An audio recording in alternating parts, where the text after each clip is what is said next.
Hey guys, I just wanted to make a quick lesson today about this kind of percussive, funky electric guitar playing. So with this type of playing, what we're doing is combining two things that are really simple to make something that sounds really complicated. And so the right hand is just doing something very simple with lots of down, up, down, up, down, up. While the left hand is deciding when the chord's ringing out, and then we're muting a lot of the strings so we get this. So we get this syncopated rhythm, but the right hand's really being consistent, and the left hand's deciding when to add our chord. So in order to work on that, I think that probably one of the best ways to get started would be to just apply a downstroke for your one and upstroke for and. So forth, be like 1 and 2 and 3 and 4 and then decide that on the 1, 2, 3, and 4, that's when we're going to press down on our chord, make it ring out. So we get something like, and then we might decide, okay, we want to do it on the 1 and the 3, but leave the 2 and the 4 empty. So we get 1 and 2 and 3 and 4 and. You have an unlimited amount of exercises then to dive into and play, because you just mix it up. Mix up the syncopation and try and do other challenging things. But the first thing that you want to do is you want to get both of your hands independent from one another, and your right hand can keep the tempo and your left hand can just bounce on and off. Now, this chord that I'm playing here in this lick or groove that we're working on, it's commonly referred to as the Jimi Hendrix chord. I'll put up a diagram here somewhere, boop, boop, boop, of what this chord looks like.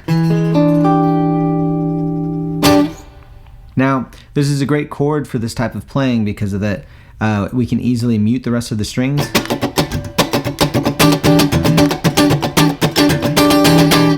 It also allows us to do just sliding the chord up. Sounds pretty sick.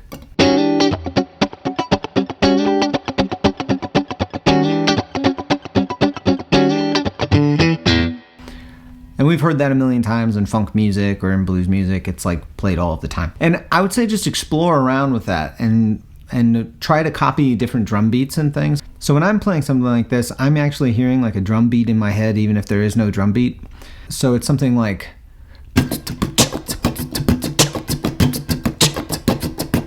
and we can hear that with the right hand,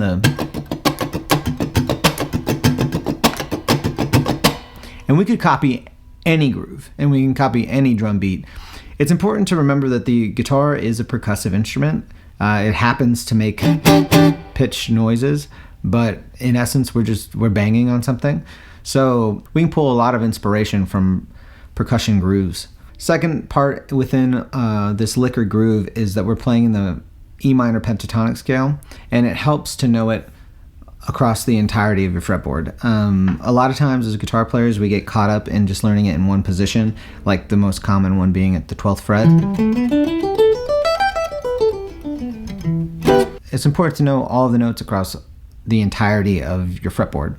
So just remember that, and we'll go over that in another video for sure.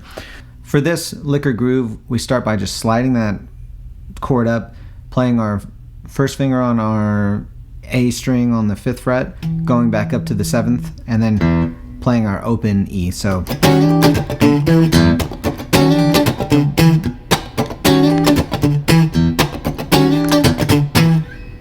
now when we slide forward, we're playing in a very common location for E minor pentatonic scale at the 12th fret. What we're doing is playing the E minor pentatonic scale, but we're playing both notes of 2 strings at a time that would be adjacent to each other linearly, like up and down. So we end up with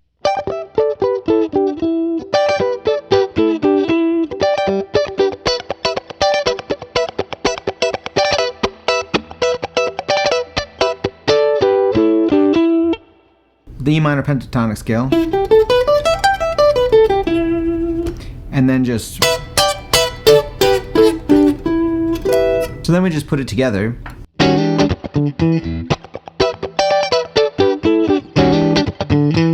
The next part is just playing an A7 chord, sliding it on up 1 fret at a time until we get to the B7, and we're going to hammer on everything that's not on our bar. So we end up with and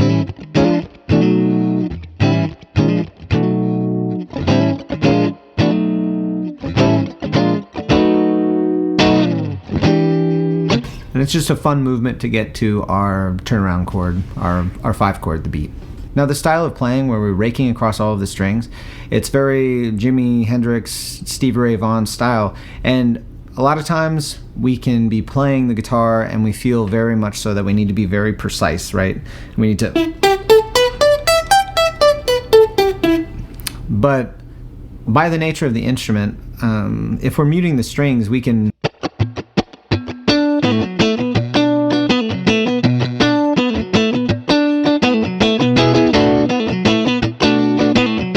The only strings that are ringing out are the ones that I'm allowing to ring out with my left hand. And this is a technique that takes a long time to kind of get comfortable with, where you're muting all these strings, but it really is as simple as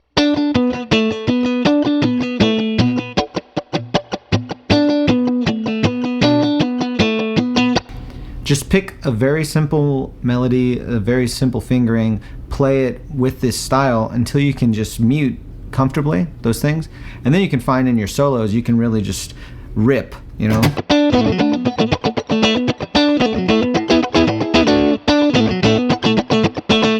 Without having to be so precise as to do.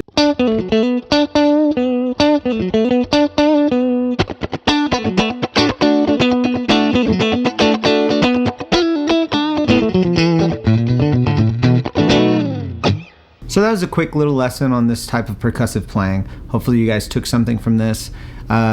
Like, share, comment.